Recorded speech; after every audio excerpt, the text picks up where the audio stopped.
Hello comrades, we're continuing playing Wolfenstein 2009 today.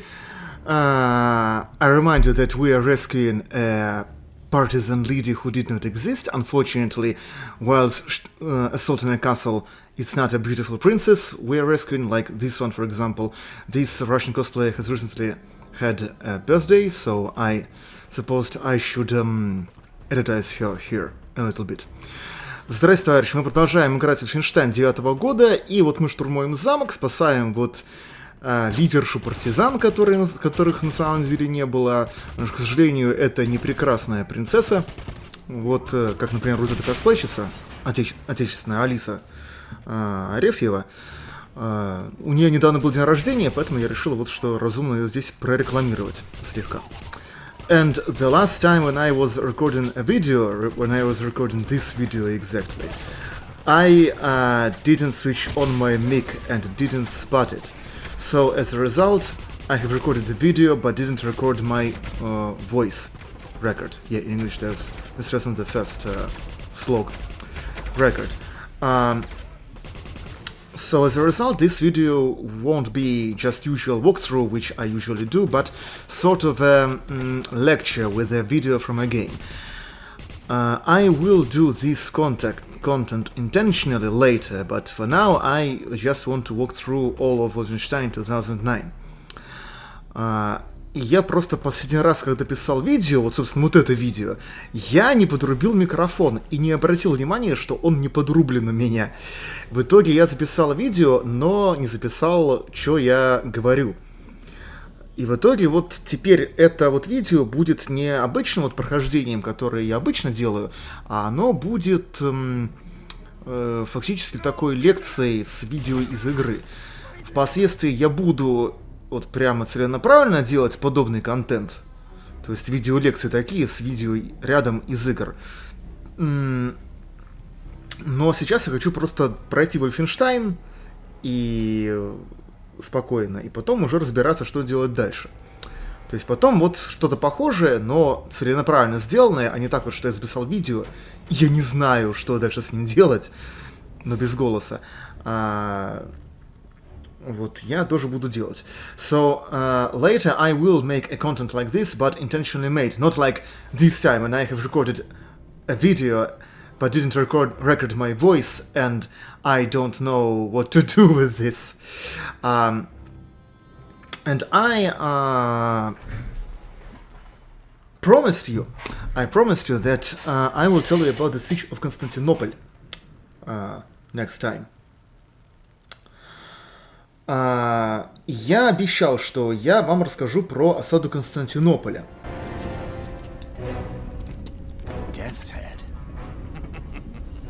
Agent Blazkowicz.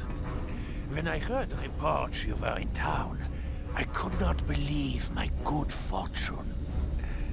Finally, I can have my revenge. You're forgetting. I'm the one with the gun. Shut that thing down. You're not the one giving orders here. Drop your weapon, Agent Blazkowicz. No, BJ, don't! And that is why the Third Reich will triumph, Blazkowicz. We are willing to risk everything to win. Many had thought this device would tear the barrier between our dimension and the Black Sun. But we persevered, and now possess an inexhaustible source of power. With it, the Nazi war machine will conquer the world. Oh, I tire of his continued existence, Hans. Shoot him!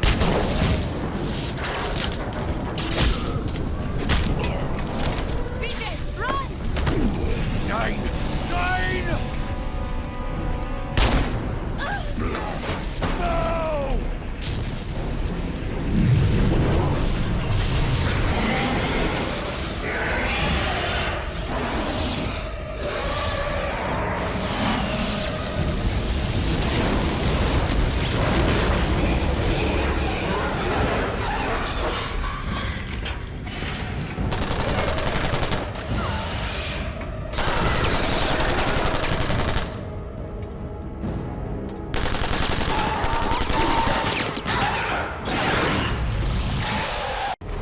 I mean the fall of Constantinople under the pressure of the Ottomans in 1453.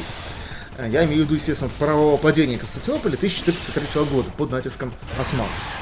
Well, first, even before becoming Constantinople, when it was a Greek colony, Byzantium, on the Strait of Bosphorus, it was besieged 3 times, and 2 of them were actually successful. An interesting thing that the unsuccessful siege of Byzantium was the siege by Philip II of Macedonia, father of Alexander the Great. It is interesting that he has conquered all of Greece, but didn't manage to successfully capture Byzantium. Ну, во-первых, еще до того, как Константинополь стал Константинополем, когда он был еще греческой колонией Византием на проливе Босфор, он осаждался 3 раза, причем 2 осады были успешные, 1 провальная. И вот тут любопытно, что как раз Зафелина осада, это была как раз осада Филиппом II Македонским, отцом Александра Великого. Тут вот интересно, что Филипп завоевал вообще всю Грецию, но вот Византии он хапнуть не сумел. Любопытный просто момент такой. In medieval and in late antiquity, when it already was Constantinople, Constantinople was besieged 24 times, and only 3 of these sieges were successful. Moreover, one of them we may not count because it was the Greeks recapturing Constantinople, returning it into their hands after the Fourth Crusade, after 57 years of occupation by the Crusaders. В Средневековье же, ну, когда он был уже Константинополем, ну, естественно, не только в Средневековье, но и в позднюю античность уже, Константинополь осаждался 24 раза, и только 3 осады были успешные, и то одну из них в принципе можно не считать, потому что это как раз вот греки вернули себе обратно Константинополь после 4-го крестового похода, естественно, 57-летней оккупации вот крестоносцами. As a result of the Fourth Crusade of 1204, Constantinople was captured by the Crusaders, and the Byzantine Empire has ceased to exist for some time. It was divided into 3 or even more different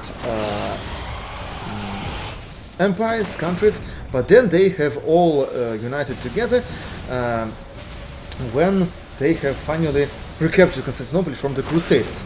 And in the territory of Greece there was the Latin Empire, ruled by Crusaders and their descendants, with center in Constantinople. Просто по итогам 4-го крестового похода 1204 года Константинополь захватили крестоносцы, и Византийская империя временно распалась и временно прекратила свое существование. На 3 она распалась государства, может даже побольше. И потом они все объединились обратно, когда вот Константинополь все равно обратно греки вернули себе у крестоносцев, тем самым сокрушив Латинскую империю. Это вот, когда крестоносцы захватили Константинополь, у них было государство Латинская империя с центром в Константинополе. Just the number of sieges of Constantinople and the number of successful sieges show how difficult it was to siege a city. What a difficult an action a thing it was. What a difficult a business it was. Просто вот количество осад Константинополя и количество успешных осад, оно как раз показывает, насколько сложным было предприятием осада. Насколько тяжело вот осадить город и его успешно взять. Before the Turkish siege of Constantinople of 1453, it was held from 6th of April till 29th of May, 1453. The Turks had a very big preparation for this siege. First, they have managed to assemble an army of 200,000 men, which was absolutely hellishly back in the time. For example, the Constantinople itself was defended by approximately 7,000 soldiers, and not all of them were Greeks. There were 2 squads of Italians, Genoese and Venetians. Then the Ottomans have managed to create a rather big fleet, which previously was rather small for the Turks, and the Greeks were very surprised when they saw a really serious Turkish fleet coming to Constantinople. Several dozens of ships of various quality, various classes, various power, but still. Also, the Ottomans have powered and delivered to Constantinople several dozens of cannons, very serious battery, very serious artillery battery, which needed resources to produce and then to deliver to Constantinople, including 2 or 3 grand bombards devised by Urban, a Hungarian engineer, for the Ottoman Sultan Mehmed II Fatih. Fatih means the conqueror, because he has managed to conquer Constantinople. Also, the Ottomans have captured the fortresses around Constantinople and have built their own fortress to the north from Constantinople on the Bosphorus Strait. So, and the Dardanelles were already controlled by the Ottomans, so they have put a land siege on Constantinople this way, and a sea siege as well, so that nothing could get to the city. No supplies could have been brought to Constantinople, neither by land nor by sea. And for that they had to build a fortress, and as far as I understand, rather serious one. Во-первых, тут еще что? К осаде Константинополя турки очень основательно подготовились. Во-первых, они сумели собрать армию в 200 тысяч человек. Это дохрена для того времени. Для сравнения, вот сам Константинополь обороняли, ну, примерно 7 тысяч солдат. Из них не все были, собственно, греки. Там часть были иностранцы.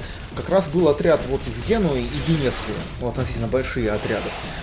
А во-вторых, османы отрили пушки, сделали артиллерию и сумели их доставить. Они сделали несколько десятков пушек, серьезно.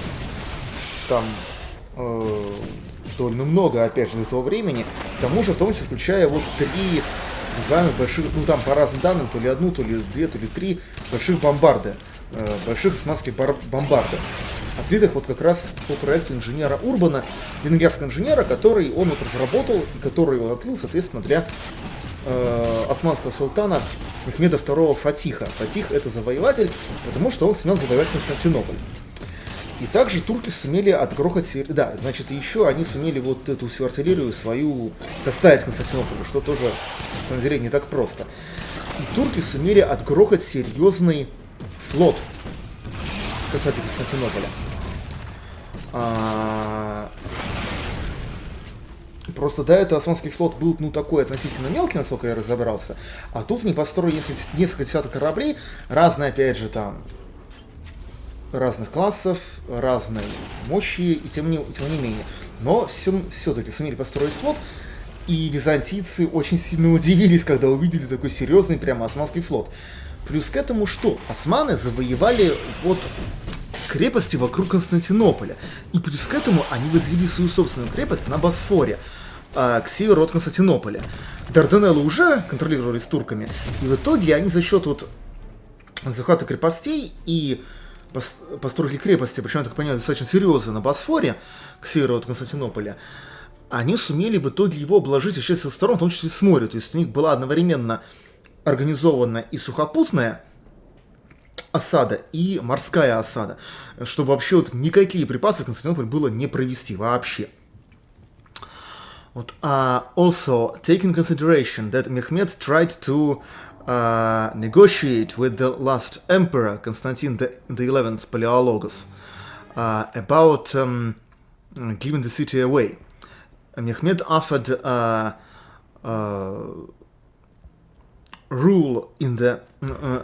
offered the Constantine the rule over Maria in the south of Greece. He offered letting all the citizens and all the garrison go away from Constantinople, and offered rather big contributions. Putting these things up all over town. What the hell do they do? I don't know, and I don't want to know. Sir, the towers are complete. Stand by.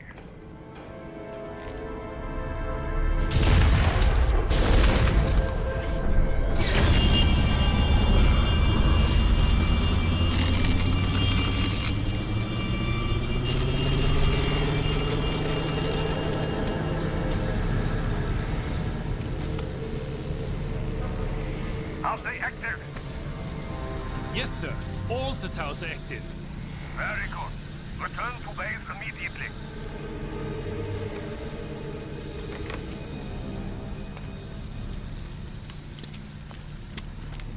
However, Mehmed was sure that he does need Constantinople. It must be part of the Ottoman Empire. But Constantine was sure that whatever happens, Constantinople must stay a Byzantine city. And Constantine was he agreed to give a very big contribution, very big treasures. He agreed to any conditions Mehmed proposed, except for giving away the city. So after all these negotiations, the siege still had to be done. And even during the siege, Ottomans tried to negotiate with Constantine several times. But still, the last emperor of the Byzantine Empire didn't want to give away his city under no circumstances. Нужно отметить еще, что Мехмед упорно пытался договориться с Константином XI, последним императором Византии, о сдаче города. Мехмед предлагал Константину уехать в Морею и там править, на юге Греции, тихо, спокойно. Предлагал выпустить всех жителей города спокойно, даже предлагал какие-то там выкупы, вот, чтобы не пришлось город сождать и штурмовать. Константин был на что угодно согласен. На любую дань туркам, на любой выкуп туркам, там, на все условия Мехмеда он соглашался, кроме одного единственного – сдачи города. Вот сдавать Константинополь он категорически отказывался, а Мехмед был уверен, что вот Константинополь принципиально надо взять, что он должен быть вот турецким городом, принципиально. Вот, и это не обсуждается. Ну и в итоге все-таки вот, переговоры зашли в тупик, и пришлось город осаждать и штурмовать. Причем уже во время осады Мехмед несколько раз пытался договориться с византийцами, чтобы все-таки они сдали город ему.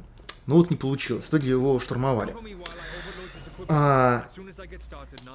But during the siege,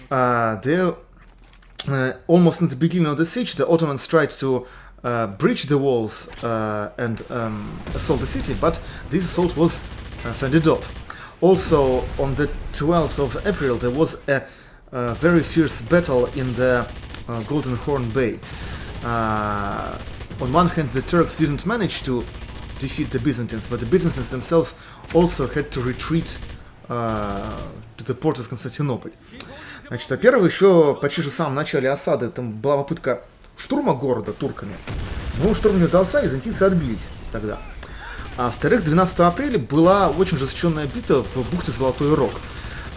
Турки не сумели там грохнуть византийский флот и победить, но и греки вынуждены были отступить все равно в порт Константинополя и перегородить опять же Золотой Рог своей цепочкой, которой он перегораживался, и корабли туда не могли пройти. The Golden Horn Bay was blocked by a long chain, which didn't allow any ships to go into it. And the Byzantines have used it many times to block the passage to the city from sea. During all of the siege, the Turks have been firing, bombarding at the city.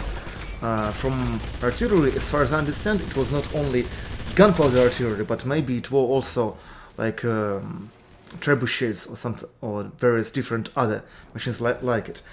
Constantinople has had three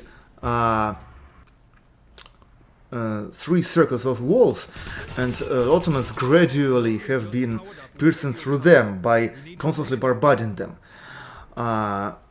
But each night the defenders of the city have been repairing the walls, so it was a very difficult, very fierce, very determined противостояние of Ottoman artillerists trying to destroy the walls, to break through the walls with their artillery, and the Byzantines repairing them, Byzantine engineers, and just usual citizens repairing the walls constantly. И турки, они просто вот в течение всей осады еще обстреливали стены Константинополя, пытаясь их пробить. А защитники города постоянно их ремонтировали каждую ночь. И в итоге там было такое вот противостояние османских артиллеристов, которые пытались пробить стены, и византийских инженеров, и простых вот горожан, которые вот их все время ремонтировали. При этом, я так понимаю, что турки применяли не только пороховую артиллерию, но и всякие там турбушеты, катапульты, вот машины вроде них. The Grand Ottoman bombards could fire only 7 times per day. They had very long reloading sequence, but they did deliver very heavy blows at the walls. Османские большие бомбарды жахали не более 7 раз в день. Они очень долго перезаряжались, но они наносили очень серьезный урон городу, действительно. The defenders also made various raids at the besiegers, and the besiegers also tried constantly to find some way to get into the city in various ways.